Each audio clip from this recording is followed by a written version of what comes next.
Muli, palakpakan ang ating Panginoon. Kung yung palakpak na yan para sa akin, mahina. Amen? Maribang isa pang malakas at mahabang papuri, palakpak sa ating Panginoon. Amen. Join me sa pagbubulay po natin in series ng Salita ng Diyos. 2 Peter chapter 1, verses 5 to 11. Unang Pedro, kabanatang 1, sa talatang 5 po tayo magsisimula today.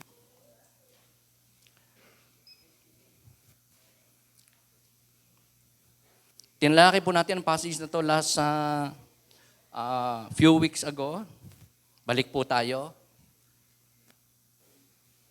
Pangunahan ko pong pagbasa, kung naroon na kayo, kung wala po kayong Bible, marami po tayo dyan sa likuran. Taas nyo na po inyong kamay. Ang segment title po nito, Tagubilin sa mga tinawag at pinili ng Diyos. Talatang 5, dito, sikapin ninyong idagdag sa inyong pananampalataya ang kabutihan, sa inyong kabutihan ang kaalaman, sa inyong kaalaman ang pagpipigil sa sarili. Sa inyong pagpipigil sa sarili ang katatagan, sa inyong katatagan ang pagiging makadiyos, sa inyong pagiging makadiyos ang pagmamalasakit sa kapatid, at sa inyong pagmamalasakit ang pag-ibig. Kung ang mga katanging ito ay taglay ninyo at pinagyayaman, ang inyong pagkakakilala sa Panginoong Hesukristo ay hindi nawawala ng kabuluhan at kapakinabangan.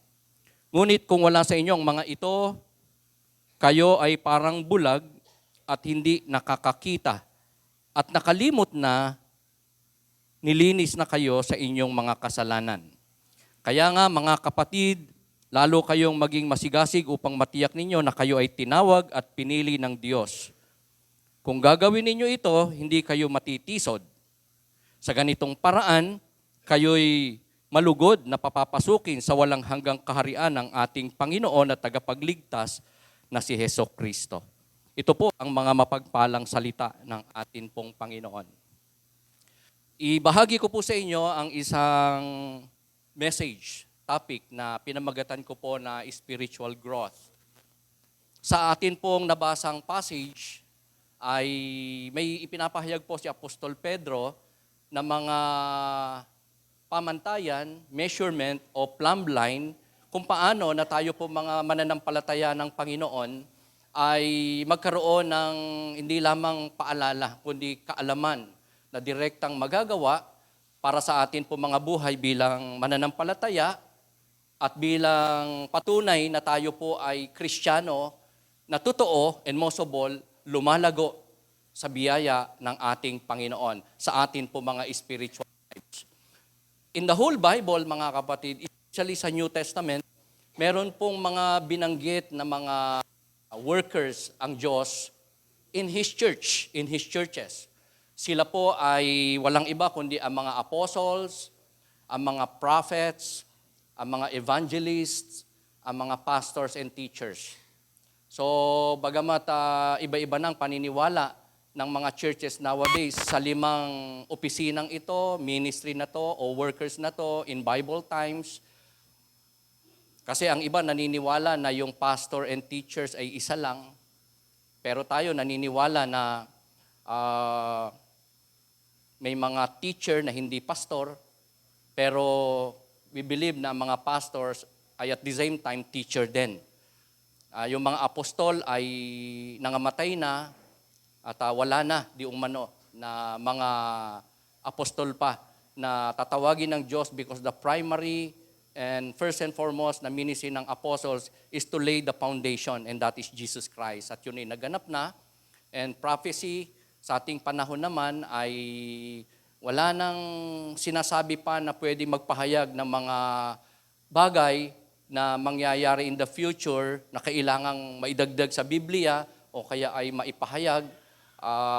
Man din, ang marapat lang na i-prophesy na ng mga lingkod ng Diyos in His church, in God's church, ay yung mga non-predictive na mga revelations ng Diyos, which is the Bible, His very word. So, that is also a prophesying. So, kaya nga tayo po sa ating kalagitnaan, mga kapatid, ay meron pong mga tinanggap mula sa Diyos, kaloob ng mga spiritual leader, sila po ay gift. At one of the primary purpose, such as Bible ministers and workers, ay ang mag-equip ng mga mananampalataya. Ma-build up ang mga mananampalataya. Lumago at tumatag sa pananampalataya ang mga anak ng Diyos, ang mga lingkod ng Diyos. So that God's people ay maging mature. Sabi mo sa katabi mo, magmamature ka bilang mananampalataya ng Panginoon. Because that's our design, that's our destiny bilang mga mananampalataya ng ating Panginoon. So today, I'll be raising to you an interrogative na sasagutin po ng ating passage. On our topic, spiritual growth. Paglago o maturity spiritual para kanino? Sa mga mananampalataya. And what are the practical results or evidences of true spiritual growth? All of us may profess and claim na tayo po ay Kristiyano. Tayo po ay tunay na mananampalataya ng ating Panginoon. And somehow, we would say that all of us ay nagmamature, nag-grow, nagkakaroon ng progress sa atin pong spiritual lives. So, for you and me to gauge it, to have measurement, to discern it, or to prove it, tignan natin in this letter of Apostle Peter ang ilang mga resulta o kaya ebidensya na tunay nga na tayo po bilang mananampalataya ng Panginoon ay lumalago sa kanyang habag at biyaya, spiritually nag-grow. Ang una po ay effectiveness. The number one, practical result o evidence that a believer such as you and me is growing, maturing spiritually is that effectiveness. Yung pagiging epektibo sa hindi lang pagbatid sa kalooban ng Diyos, kundi sa pagsunod at sa ministry na ibinibigay ng Diyos sa bawat isa sa atin. If I may read again sa English, ganito naman na nakasulat. For if you possess these qualities, in increasing measure, they will keep you from being ineffective and unproductive in your knowledge of our Lord Jesus Christ. So, hinighlight ko po yung word na ineffective and unproductive. Kabaliktaran po yan ng pangunahing resulta o ebidensya na dapat makita o mag-manifest o ma-discern natin sa ating mga sarili if we are truly a genuine na believer ng Panginoon, Kristiyano, manapa ay kung lumalago tayo sa Panginoon. Kung tayo ay effective at hindi ineffective, kung tayo po ay productive o fruitful at hindi po unfruitful na mga believer ng ating Panginoon. So ang mga mananampalataya ng Diyos, sumasampalataya kay Kristo, ay supposedly may paglago. Hindi po idle, hindi walang ginagawa, hindi walang ministeryo, hindi walang nagiging bungang mabubuting gawa bilang pagsunod sa Diyos, walang naaakay at walang nagiging accomplishment, especially in the spiritual area ng buhay para sa kapurihan ng Panginoon. Marami po kasi nowadays na pwedeng mag-claim, such as you and me, na meron tayong kabatiran kay Lord, nakilala natin siya, alam natin ng marami niyang mga utos, kalooban, pinagagawa, plano sa ating buhay, sa buhay ng iba. Pero kung walang paglago, ito po ay parang profession lang. Ito po ay parang salita lang o kiniklaim lang ng isang Kristiyano. So walang kabuluhan if there are lots of knowledge, Word of God, memory verses, and a lot of principles na alam ng Kristiyano kung siya ay hindi lumalago, kung siya ay barren, hindi nanganganak kay Kristo, hindi po nagiging mabunga sa Christian living, manapa ay sa pag-witness, pag-win ng kaluluwa palapit kay Kristo para maligtas, man din tumatag sa pananampalataya. Failing to grow will mean usual failure in everything else. Importante po ito na paalala ni Pedro na napaka-importante ang paglagong espiritual, pagpapatuloy sa pananampalataya.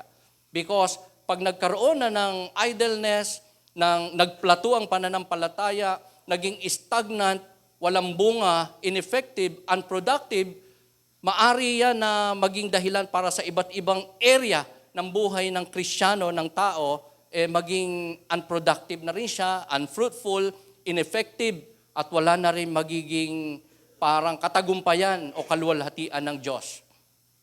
We believe, mga kapatid, na forgetting the duty of Christians sa Panginoon na masunod, gaya ng pagsamba, pananalangin, pagbabasa ng kanyang salita, most of all, pag-a-apply, ay maari pong makaapekto sa iba't ibang aspeto ng buhay ng isang Kristiyano, such as sa relationship, sa trabaho, sa karir, sa negosyo, sa katawan, sa isip, sa puso, sa pangarap, sa secular needs and directions and ginda ng buhay in many area, pwede na rin.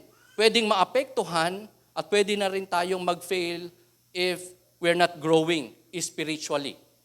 Marami ang saklaw, tinatamaan, at isira, nahahamper na kalooban ng Diyos sa ating buhay if we fail to grow spiritually. Because Christian growth results to effectiveness. Kaya nga isang gauge o measurement is kung tayo ay effective, kung tayo ay fruitful, kung tayo ay productive, meaning we're growing. Amen? You're growing. Kapag meron tayong fruitfulness, meron tayong productivity and progress in the area of spiritual. Alam niyo po, importante sa pagiging mabunga, effective, productive, ang katapatan. Tingnan nga po natin ating mga katabi. Mukha ba siyang tapat kay Lord? Ang ating mga sarili ba'y nakikita nating may katapatan kay Kristo sa kanyang utos, kalooban, sa kanyang mga pinagagawa sa atin, sa kanyang mga pinapaalis sa atin? Kasi kung tayo ay may katapatan sa ating Diyos, for sure, there is fruitfulness. If there has no fruitfulness, productiveness sa buhay na isang Kristiyano, somehow, in some area, I'm not saying totally and generally, baka merong nadidisobey. Kung saan kinukulang ang katapatan pagsunod sa ating Panginoon, sa kanyang mga kalooban. Sa ating passage, sa verse 5-7, ito po yung sinabi ng mga qualities, virtues, characteristic, na nasa isang Kristiyano na nakagaya mo, kagaya ko, pero kailangan nating i-cultivate, idagdag. Di ba? Sabi sa ating passage, add to your faith, what? Goodness. And to your goodness, add knowledge. And to your knowledge, self-control. And to your perseverance, godliness.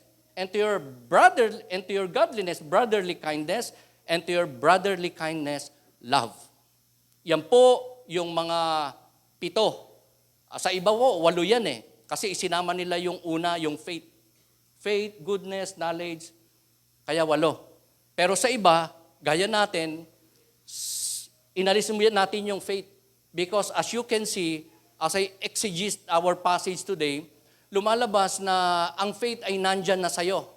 Bigay ng Diyos sa isang taong nanampalataya kay Kristo bilang tagapagligtas ang pananampalataya.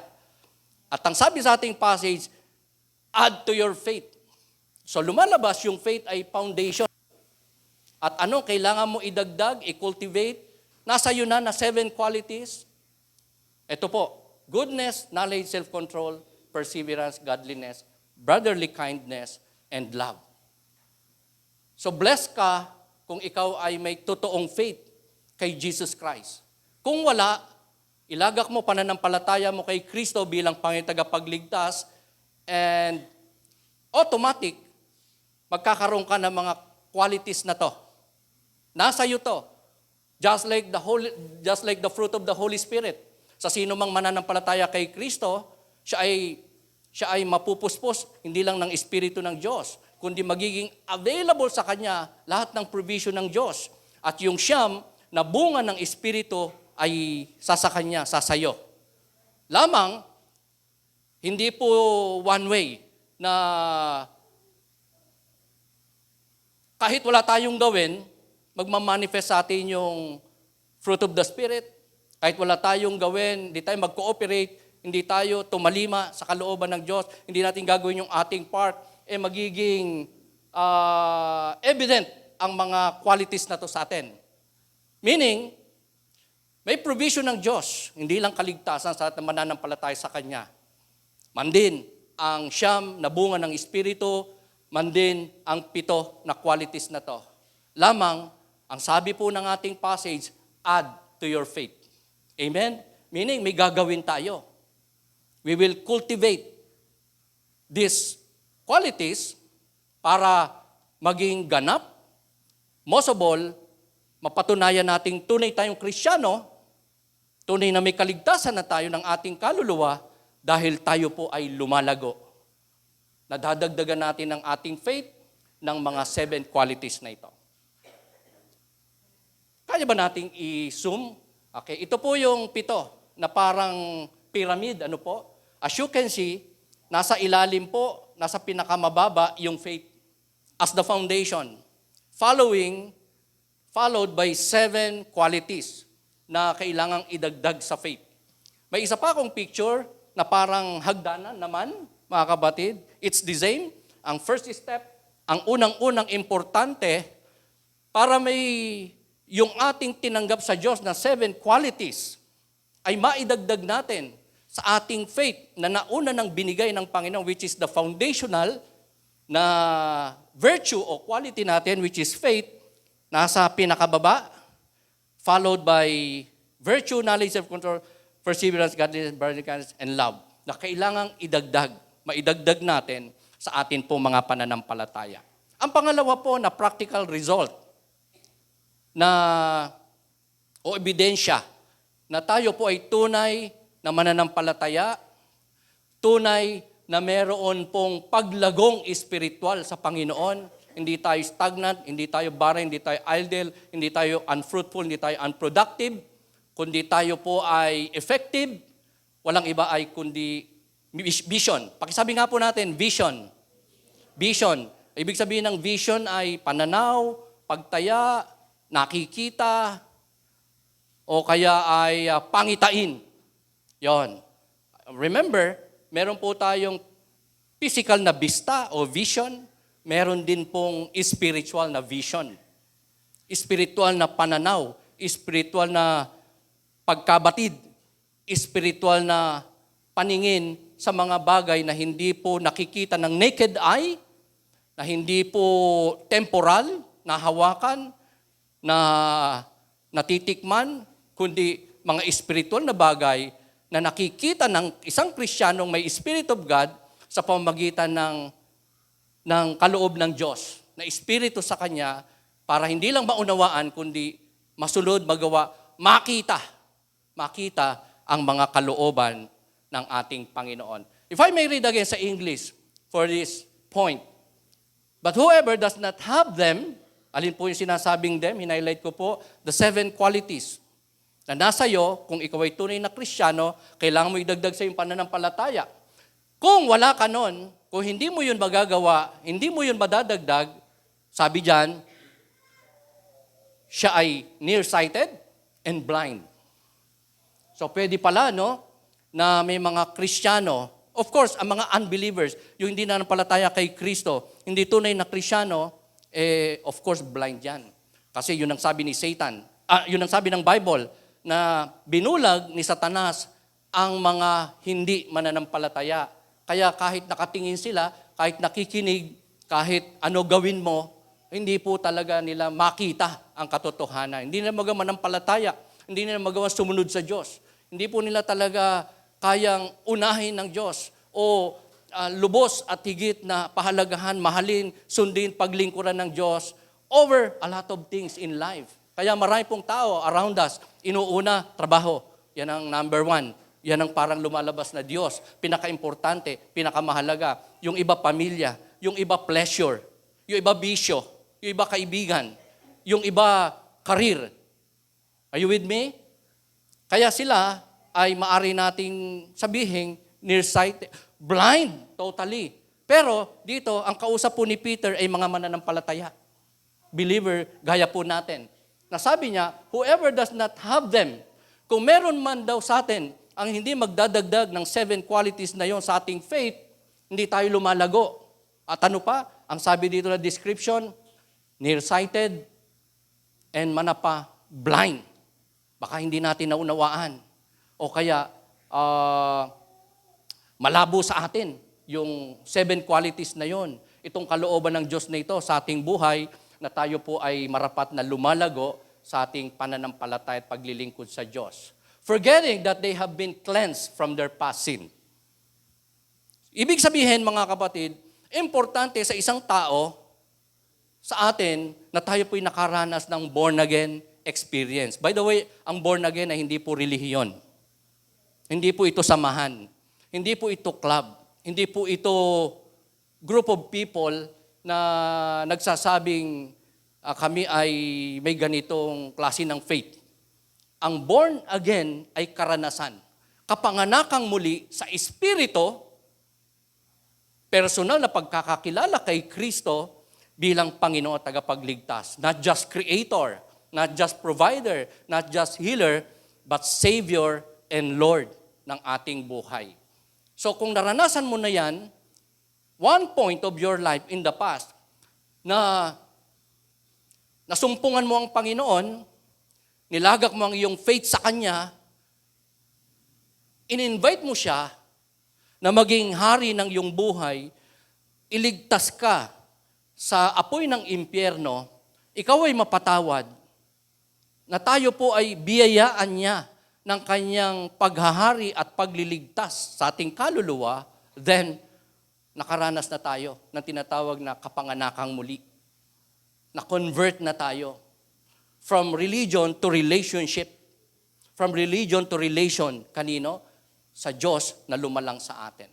Dahil nakipagkaisa tayo, nakipagrelasyon tayo, nag-commit tayo, kinilala natin siya, at sinusunod natin siya. Since then, hanggang ngayon. So, nakaranas tayo ng born again experience. Tayo ay na-convert. Ito ay napaka-essential na karanasan o katangiang dapat meron ang isang tao, ang isang miyembro ng simbahan gaya po natin, na tayo po ay merong born again experience. Dahil ito po ang magdadala sa isang tao para marami siyang makita, maunawaan na kalooban ng Diyos. Di ba napatunayan natin yan? Nung hindi pa tayo nananampalataya kay Lord, ay ang dami nating hindi alam sa Kanyang salita, sa Biblia, katotohanan. Pero, nung manampalataya ka, di po ba, maraming nabuksan sa atin. Marami tayong naunawaan. Marami na tayong nagawa since then. Hindi natin kayang gawin noon. Nagawa na natin. Alisin, baguhin, idagdag sa ating mga sarili kasi nakaranas po tayo ng born-again experience, meaning sa pamamagitan ng pananampalataya kay Kristo bilang Panginoon tagapagligtas, tayo po ay na-enlightened, tayo po ay nagkaroon ng sapat na kakayanang malaman at maunawaan, even so, magawa ang kalooban o paghahari ng Diyos sa ating mga buhay.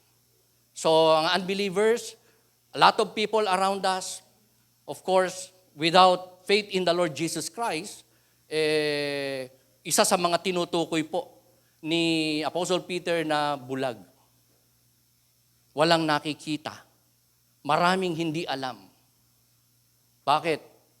Diyan kasi ay kagagawa ni Satan sa kanilang mga buhay. 2 Corinthians 4:4, Satan has blinded the minds of the sinners, of the people.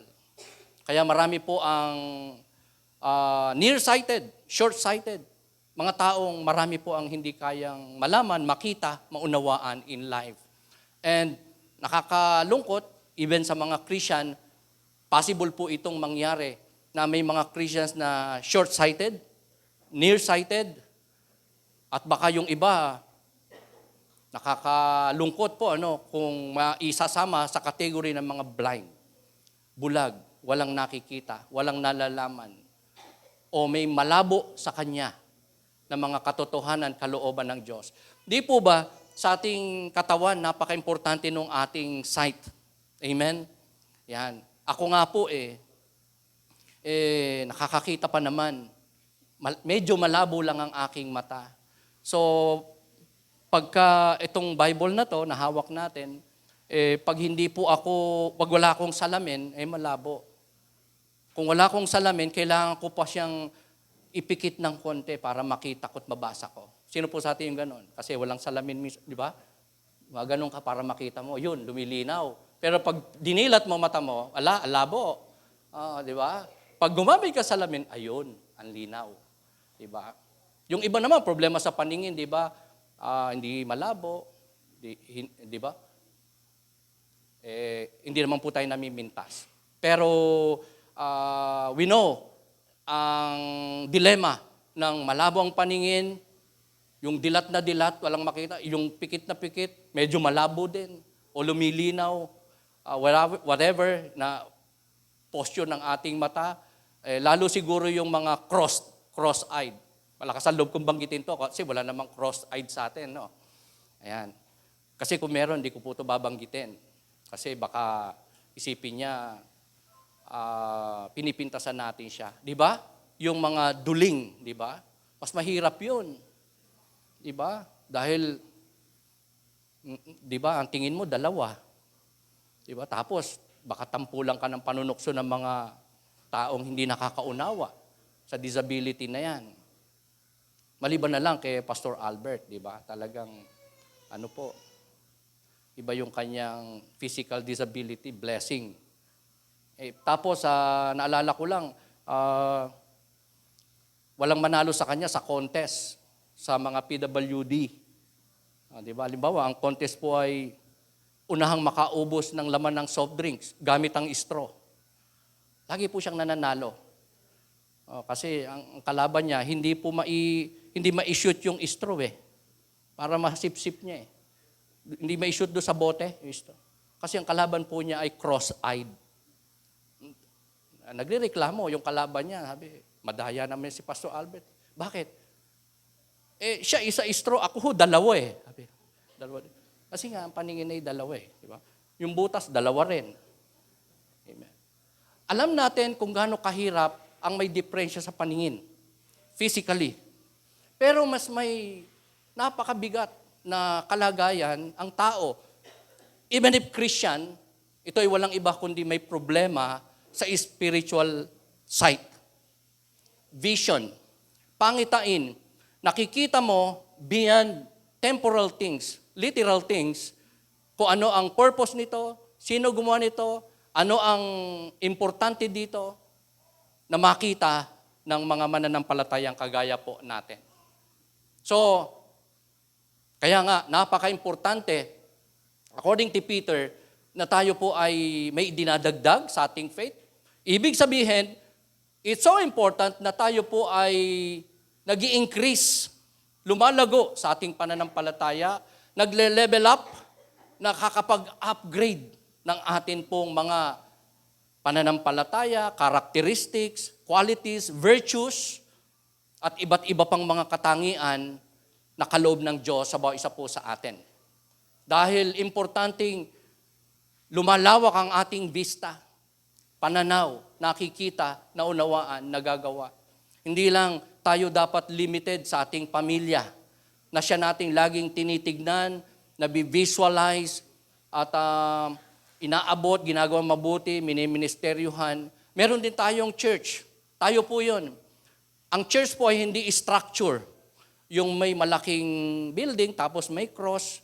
Gaya nito, may building. Hindi po building. Hindi po church ang building. Ang church po in the Bible ay group of people na nananampalataya kay Lord. So tayo po ay tinatawag ng scripture na church. Hindi dahil meron tayong structure o building na ginagamit, inuupahan, kundi tayo po ay mga mananampalataya ni Kristo. Kaya tayo po ang simbahan actually. So, ang atin pong vision ay hindi lamang dapat focus sa ating pamilya, trabaho, negosyo, pangangailangan, sarili, Even so sa atin pong churchmates, mga kapatiran, ang ating mga katabi, ngayon, mananampalataya ng Panginoon. At meron pang ibang mga church, mga kapatid, around us. Hindi lamang CBC churches, daughter churches natin o sister churches natin. Kundi, mga iglesia ng Diyos sa iba't ibang dako ng syudad na to, ng ating bansa, ng mundo. Napakarami na church ang Panginoon. Iglesia ang Panginoon. Katawan na tinatawag ng ating Panginoon. Katawan ni Kristo, body of Christ. That is His church. May local church, meron pong international church, pero meron pa rin tinatawag na universal church na kalipunan ng lahat ng mananampalataya ni Kristo. Idagdag pa natin, ang bista na kailangan po nating nakikita, hindi aside from our families, trabaho, negosyo, sa atin po mga kapatiran, sa ating simbahan, sa ibang simbahan around us, all over the Philippines, all over the world, meron pang isa na dapat po nating mabista, makita, o magkaroon po tayo ng pangitain.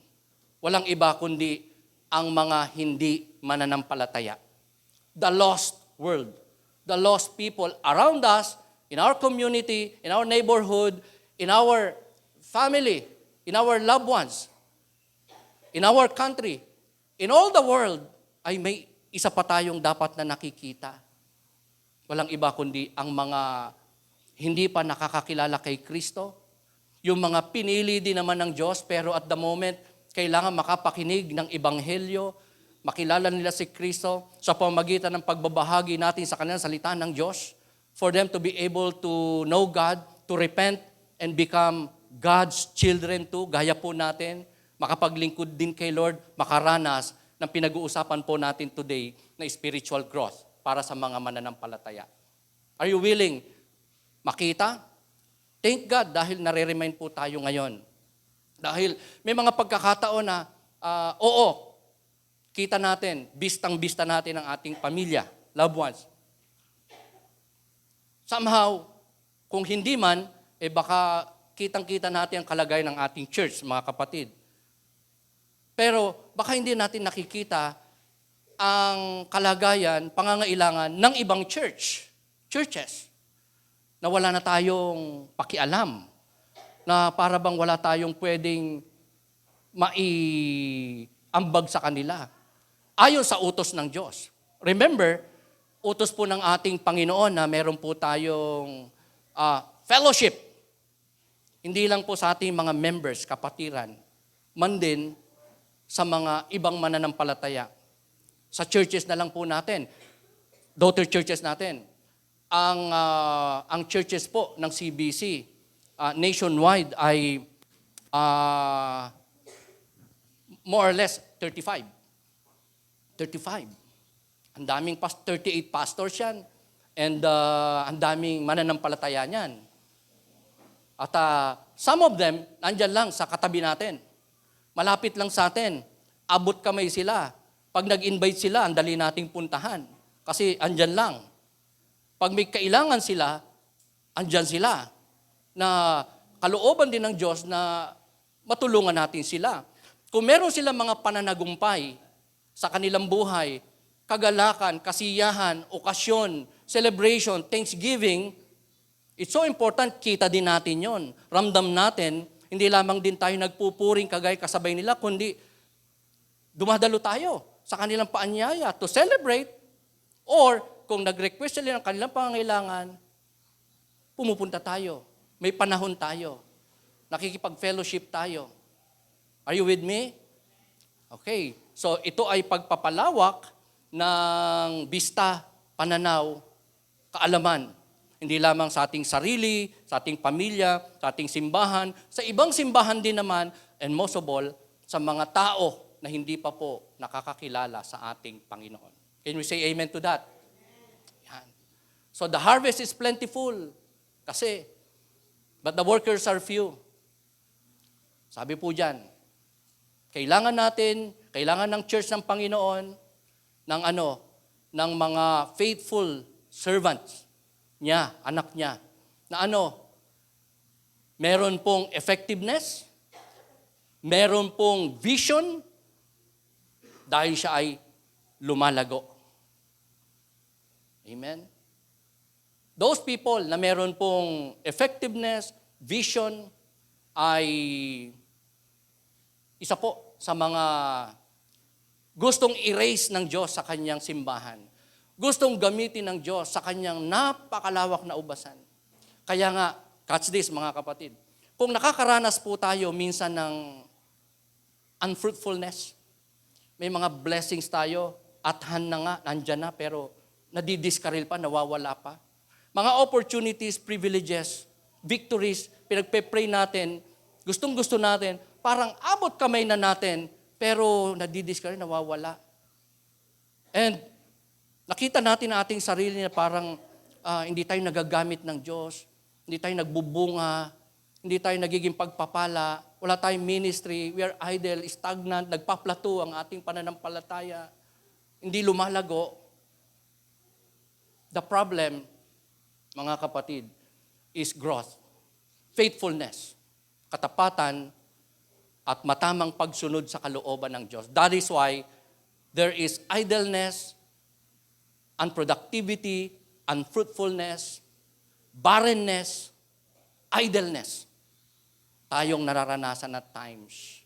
So, hindi po tayo matap ng Panginoon. Hindi po tayo magamit as additional worker ng Diyos sa napakalawak niyang basan gawain. Yan po ang revelation ng Diyos sa atin in this passage. To me and to you, mga kapatid. So, harinawa, mga kapatid, hindi po tayo manatili sa kalagayang unfruitful, ineffective, unproductive, untapped by the Lord. Gaya ng church na to, mga kapatid. Sa Revelations chapter 3, binanggit ni Lord ang maraming churches niya. Pero may mga churches na pinuri niya, may mga churches na kanya pong kinakitaan ng mga kahinaan, pagkakasala, hindi magandang kalagayan. Gaya ng Laodicean Church in Revelation. Simbahan ng Panginoon sa end times na kanyang hahatulan. Ito po ang kanyang judgment sa kanila. They were proud. Oo, mayaman sila, walang pangangailangan, pero meron silang hindi nauunawaan. Lalo na yung kanilang sariling estado sa harap ng Diyos. Hindi nila alam na, mayaman sila materially, financially, pero spiritually, they are poor. Spiritually sa harap ng Diyos, wretched, kahabag-habag, miserable, kaawa-awa, and blind. But this is God's church, mga kapatid. This is God's church. One of God's church in Revelation, in His second coming, na kanya pong hahatulan, huhukuman. Look at that, mga kapatid. Oo, wala silang pangangailangan sa pera, material na bagay. Di po ba dyan? Wala silang pangangailangan anuman. Sabi po dyan. Pero, sila po ay proud, wretched, miserable, and most of all, blind. So, grabe, nakalagayan po sa harap ng ating Panginoon. But they don't know that, mga kapatid. So, it's a tragedy na may Kristiyano, may simbahan na nearsighted, short-sighted. Kapos ang kakayanang tignan ang mga kalooban ng Diyos sa banda-banda ron pa, sa paligid, sa mga bagay na hindi nakikita, is spiritual by nature.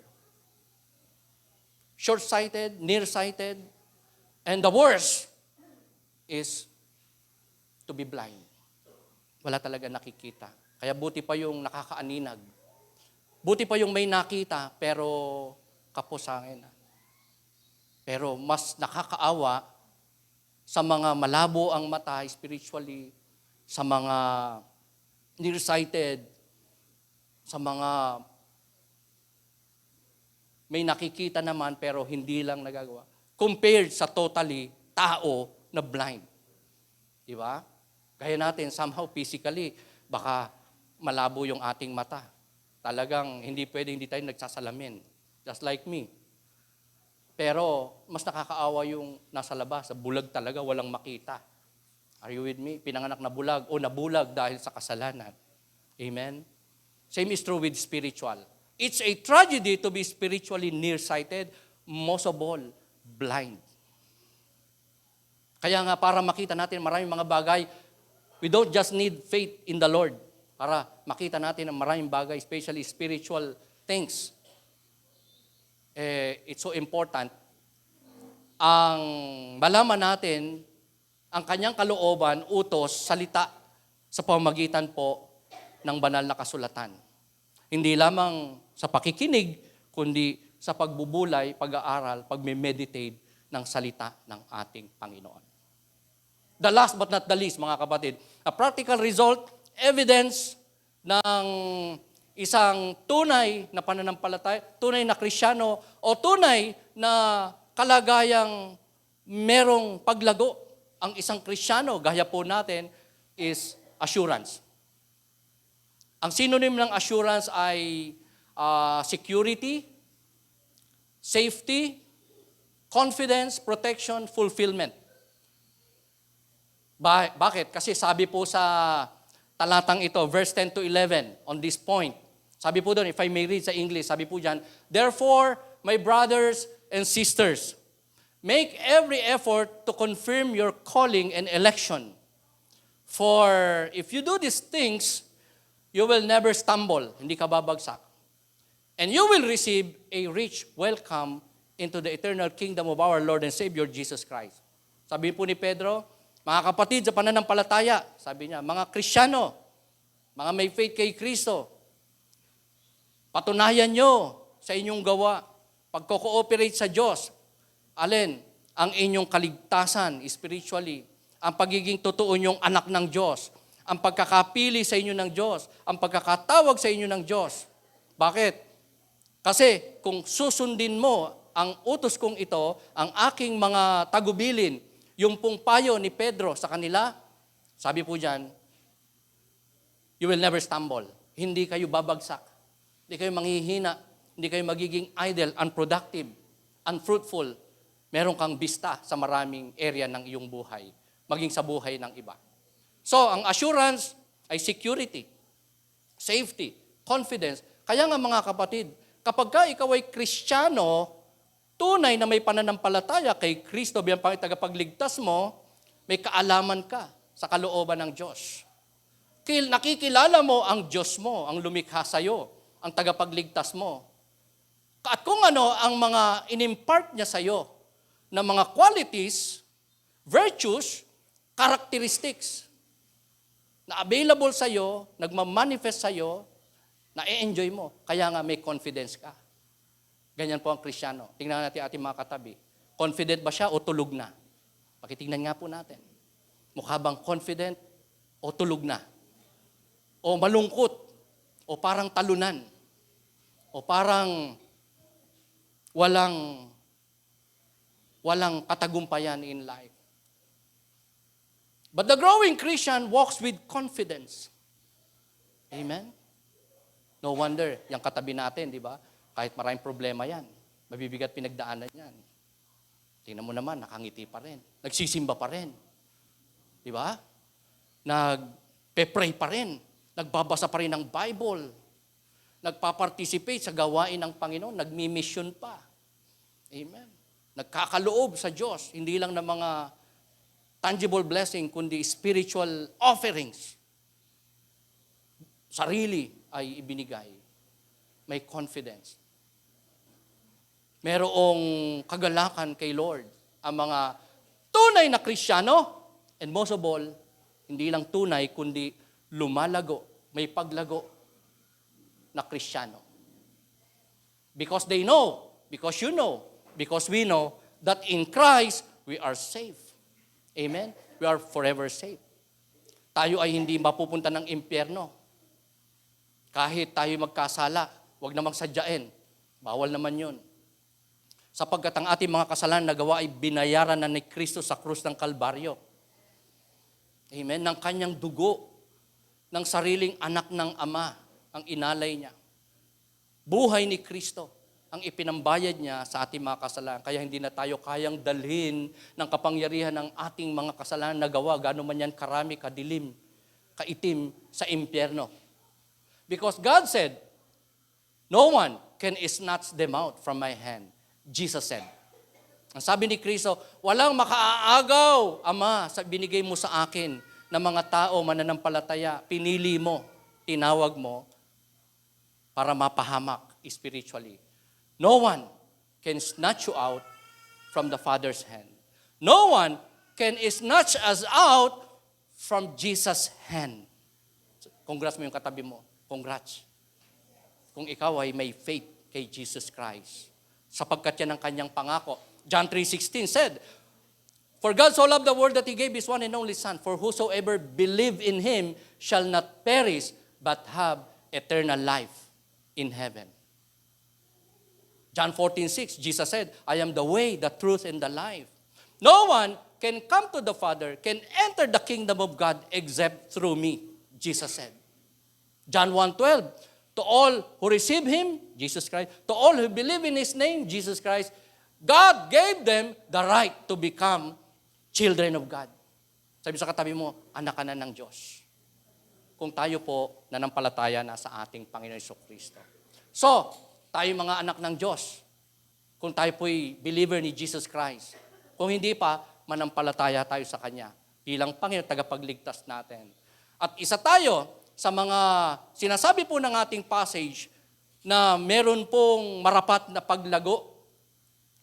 Meron po tayong mga virtues tinanggap, characteristic, qualities, pero kailangan nating dagdagan yung ating faith. Hindi po para maligtas spiritually, ha? Yung atin pong idadagdag na 7 qualities ay nasa atin na. At kailangan lang nating i-cultivate. Ipamuhay, i-apply in every area ng ating buhay o situation natin.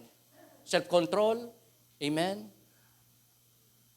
7 na virtues, qualities, characteristic na dapat nating idagdag saan? Sa atin pong faith sa ating Panginoon. So, kaya nga kapag meron po tayong mga kausap na tao, gusto pong maakay sa pananampalataya, it's so important, ang i-share po natin, wag yung mga doktrina. Wag yung mga karne na mga katuruan ng Panginoon. Wag yung election. Okay, kasi ang pakaunahan na marami dyan ay pagpili ng leader na ihahalar para sa kapitan, mayor, congressman. They don't know that election in the Bible ay yung pagpili ng Diyos sa kanyang mga ililigtas. Ephesians 1:4. Di po ba sabi doon? Before the foundation of the world, I chose you. God said. Bago palalangin ang sanlibutan, ang mundo, pinili na kita. Jesus said. God said. So may election. May pagpili talaga. Spiritually. Ha? Pero sana wag mo na yon. Saka na yon. Ang kailangan ng mga unbeliever nating mahal sa buhay, kapitbahay, kababayan, mga tao around us sa iba't ibang dako ng ating bansa ng mundo, gospel. Ang ibig sabihin ng gospel, mayroong Diyos, nagkatawang tao. Sino po yun? Se-celebrate natin itong Kapaskuhan na to. Jesus Christ. Diyos nagkatawang tao. Ano ang kanyang mission? Ginawa para ialay ang kanyang buhay sa krus, di ba? More than 2,000 years ago. May namatay sa krus ng Kalbaryo. Ang daming eyewitnesses, ebidensya, nagpapatunay, especially mga anghel, mga propeta, ang Biblia, tumutukoy sa isang naparito na Diyos, nagkatawang tao, namatay sa krus, pero muling nabuhay, at kung sino mang sa Kanya ay manampalataya, hindi mapapahamak ang kaluluwa sa impyerno, kundi magkakaroon ng buhay na walang hanggan. Ito po ang kailangan ng sanlibutan. Ito po ang kailangan maraming tao around us. Importante, hindi po ma-share lang ng mga leader, pastors, mga elders, ng mga bishop, ng mga evangelists, more so, even so, ng mga mananampalatayang kagaya po natin. All of us are accountable. Lahat tayo may kakayanan, may tinanggap bilang mga Kristiyano na katotohanan sa ating Panginoon na maari pong gamitin ng Diyos. Sinasabi niyang gagamitin niya parang iba, makakilala rin sa ating Panginoon, magkaroon ng tunay na faith sa Panginoon, at makaranas ng paglagong espiritual. So, sino po nakasunod sa ating topic today? Acrostic. Sino po? SG. Okay. May nakasunod ba sa atin sa ating acrostic points? Okay. Pwede ko bang imbitahan? Sino po yung nakakaalam? Taas mo kamay mo. Sige nga, meron ba? Nakasunod? Nakakaalala? Sa ating acrostic point? Acrostic topic? Sino? Si Kagawad daw. Umuulang. Sino po? Meron ba? Okay. Ano ba? Topic po ay spiritual growth.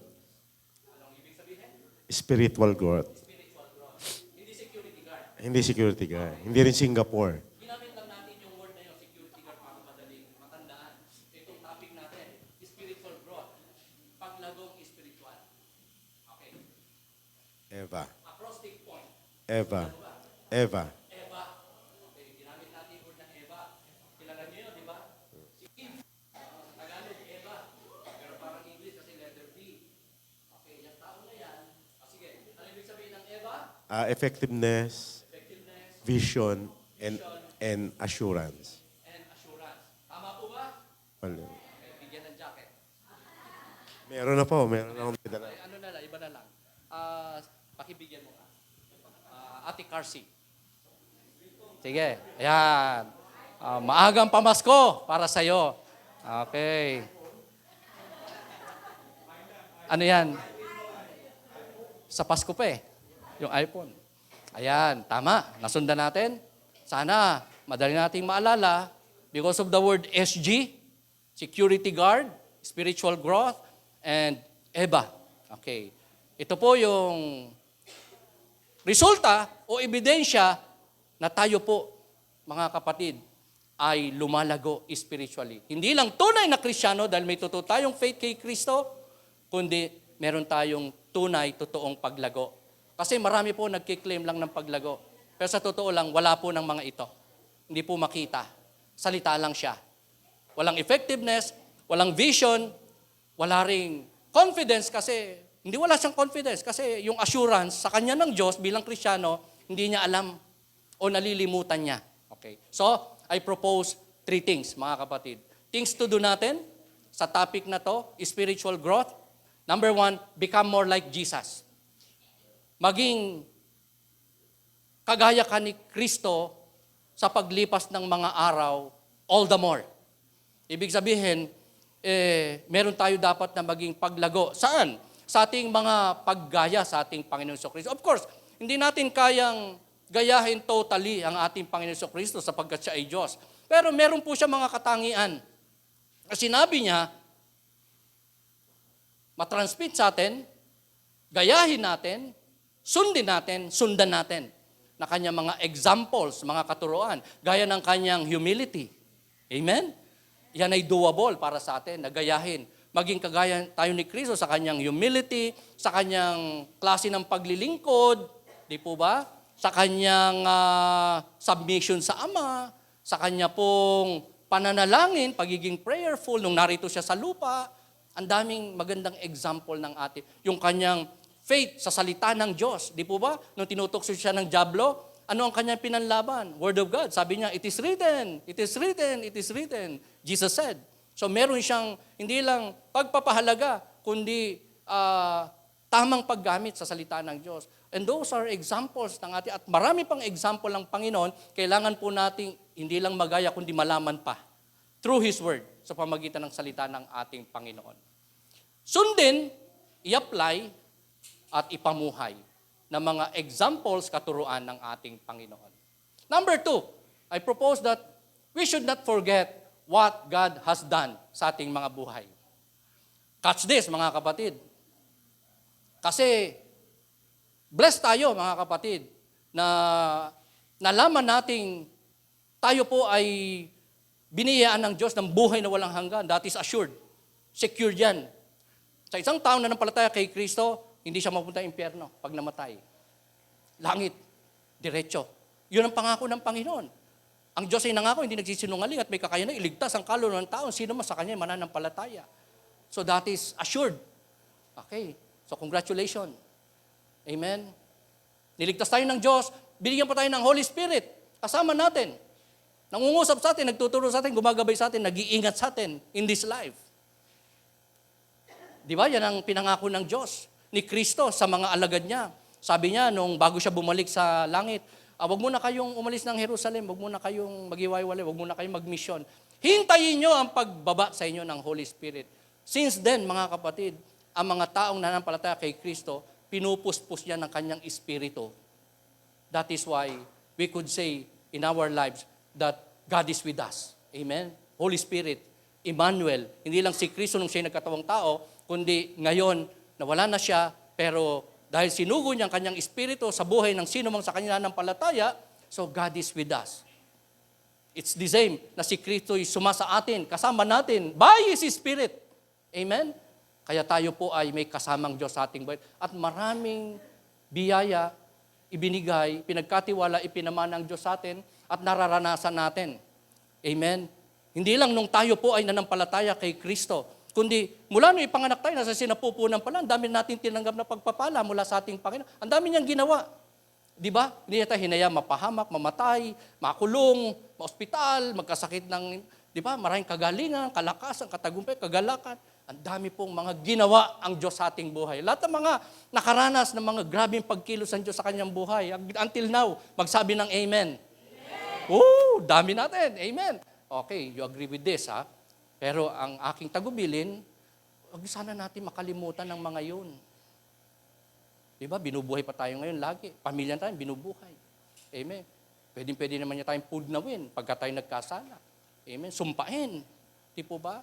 Talagang, ang Diyos natin napakabuti sa marami siyang ginawa sa ating buhay. So, huwag natin kalimutan mga ginawang mabuting bagay na ating Panginoon. Kasi, kapag kinalimutan natin ang mga mabubuting bagay na ginawa ng Diyos sa ating buhay, tayo po mga kapatid, mawawalan ng kakayanang maglingkod sa Diyos. Hindi lang lumago, kundi magamit ng ating Panginoon. Are you with me? Wala tayong magiging excitement, bala, gana, na ibahagi si Kristo. Kasi nalimutan natin yung mga mabubuting ginawa niya sa ating buhay. Kapag ka malinaw, sariwa sa atin palagi, sino tayo? Ano ginawa ng Diyos sa atin? Ano mga binigay niya sa atin? Ano mga pinararanas sa atin? Tinuturo? Mga naging kalakasan, katagumpayan natin, sa kabila ng ating unworthiness, tayo po ay nagiging blessed sa ating Panginoon. May gana ka na i-share si Kristo. May gana ka mag-witness, mag-share, mag-reach out, mag-mission, sumunod sa kalooban ng Diyos, araw-araw ng iyong buhay, mahirap man. Are you with me? Okay. So, i-cultivate natin sa ating buhay ang pagtanaw ng utang na loob sa Diyos. Una na, binigyan tayo buhay. Sabi mo sa katabi mo, pasalamat ka. Nilikha kang tao ng Diyos. Can you imagine kung nilikha kang ipis? Oo, paru-parungang maganda. Iba-ibang kulay, ganda. Pero ang mga hayop, wala namang kaluluwa. Di ba?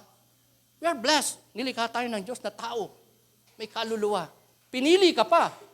Niligtas ka pa. Meron ka pang tagapagligtas. Lahat ng pangangailangan mo sinusupply ng Diyos. Yun ang sabi niya sa kanyang salita. Yung ibon daw, hindi nag-iimpok, hindi nag-aararo, hindi gumagawa ng kamalig, pero hindi nagugutom. Pinapakain ng Diyos. Ibon yan. Sabi sa katabi mo, ikaw pa kaya? Kaya nga tayo kung kumakain, gumagaling, etc., nagtatagumpay, dahil sa Diyos. Provisions lahat ng Diyos. Ang tinatamasa natin, kung anong meron tayo, man din ang ating mga pangangailangan, pagmumulan ng ating pangangailangan, gano'n man niyang karami ka-imposible, sa Diyos, nagmumula at magmumula. So, cultivate gratitude in your life para magkaroon ka ng gana, excitement, kakayanan, na i-share si Kristo sa iba. Makakilala rin ng iba. Magawa mong sumama sa mga iba't ibang gawain ng Panginoon. Make yourself available at hindi ka maging idle, unproductive, ineffective, unfruitful. Remember, ang dami pang tao na nangangailangan ng Panginoon. Kaligtasan sa pamamagitan ni Kristo Diyos, tagapagligtas ng kaluluwa. The last but not the least, pwede ba natin basahin sabay-sabay? Ready? 1, 2, and 3. We must be willing for God to work and cooperate with Him. May plano ang Diyos. May mga ibinigay ng Diyos sa atin. Meron tayong minana. Meron tayong Holy Spirit. Meron tayong mga virtues, qualities, characteristic. Gaya na sa Diyos. Tapos na ang plano ng Diyos sa ating buhay. In this life, nakakilala tayo, hanggang sa mamatay tayo, ay proseso ng Diyos para tayo po ay ihanda sa pagpasok doon. At marami tayong mararanasan na kabutihan ng Diyos. Pero lahat ng iyong pangako ng Diyos, itinalaga na ng Diyos, destinated of God, mapa sa atin, magawa natin, ma-enjoy natin, ma-accomplish natin, may part tayo para hindi po yun ma-hamper, hindi po yun magkabisala, hindi mawala ang ating reward, time comes sa Panginoon, pag umarap na tayo sa Kanya, at marinig natin, mga kapatid, sa pagharap natin sa Kanya, ang salita niya na, well done, my good and faithful servant. Tanggapin mo ang pagpapalat kaluwalhatian ng Diyos. That is reward. Alam niyo po, mga kapatid, in our passage, gumamit po si Peter ng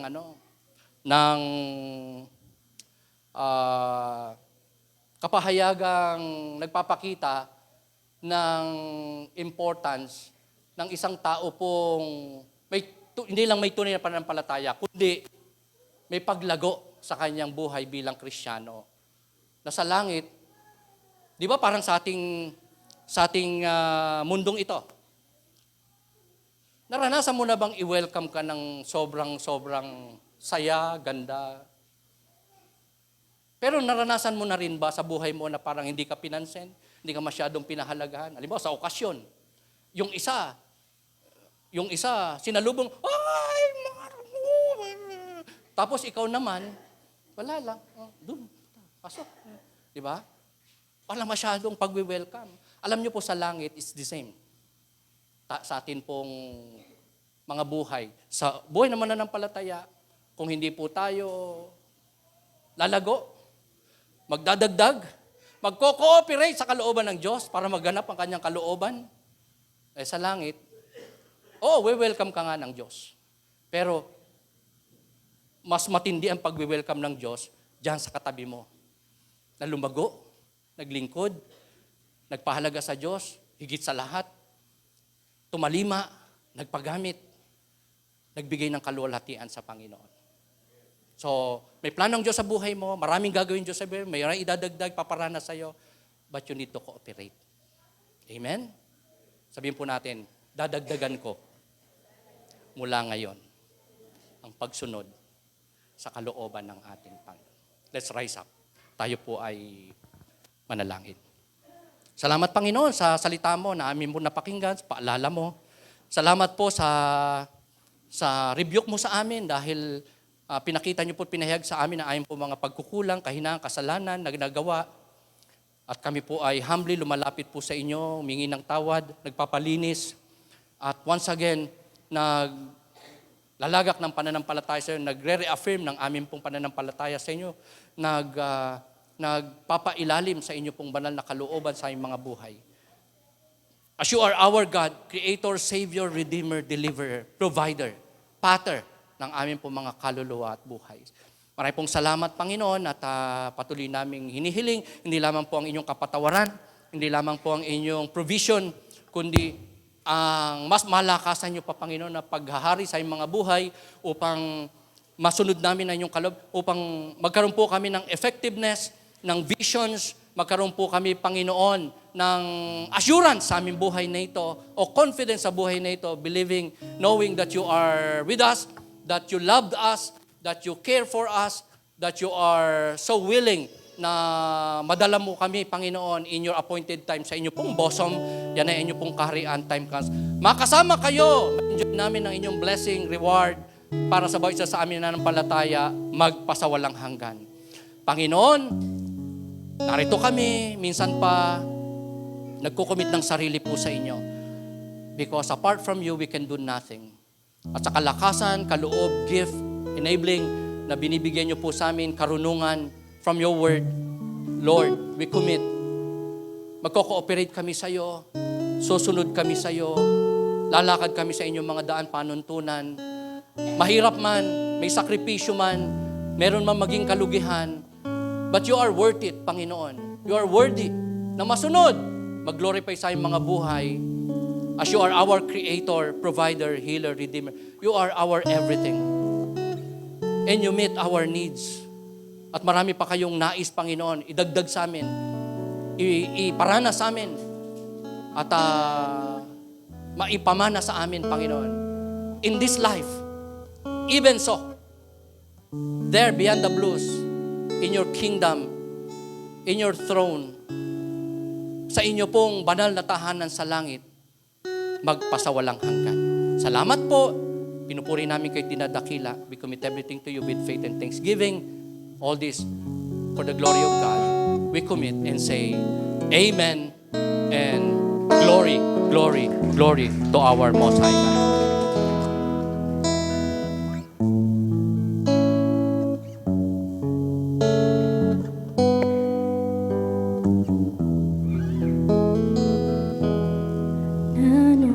Nanunumbalik sa iyong paglinga, dumadalangin ang iyong pagtanggap, hinahanap ang iyong katwiran, niyayakap ang iyong kalooban, nanunumbalik sa iyong paglingap, dinadalangin ang iyong pagtanggap, hinahanap ang iyong katwiran, niyayakap ang iyong kalooban. Maghari ka,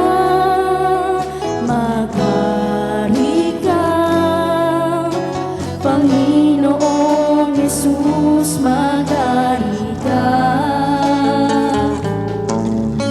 Sa buhay ko, sa puso ko, Panginoong Hesus, maghari ka. Minsan pa, Panginoon, kami ay nanunumbalik sa iyo, Diyos.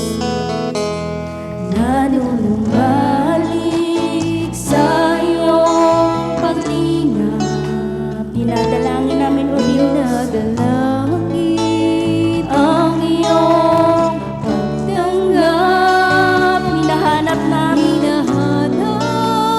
ang iyong katwiran, niyayakap ang iyong kalooban, niyayakap ang iyong kalooban. Maghari ka, O Diyos, maghari ka, Panginoong Hesus, maghari ka. Sa buhay ko, sa puso ko, Panginoong Hesus, maghari ka. Maghari ka,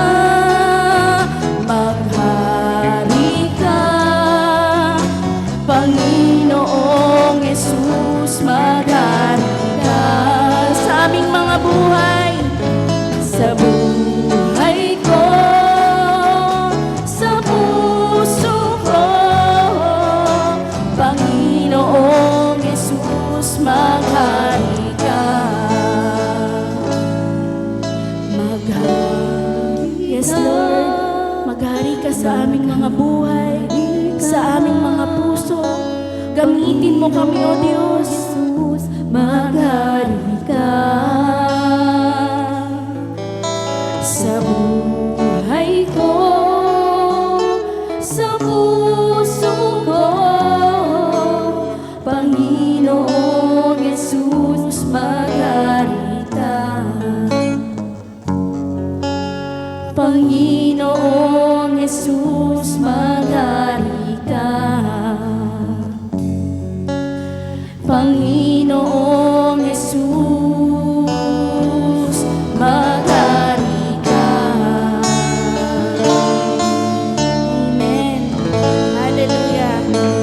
Palakpakan po natin ang ating Panginoon.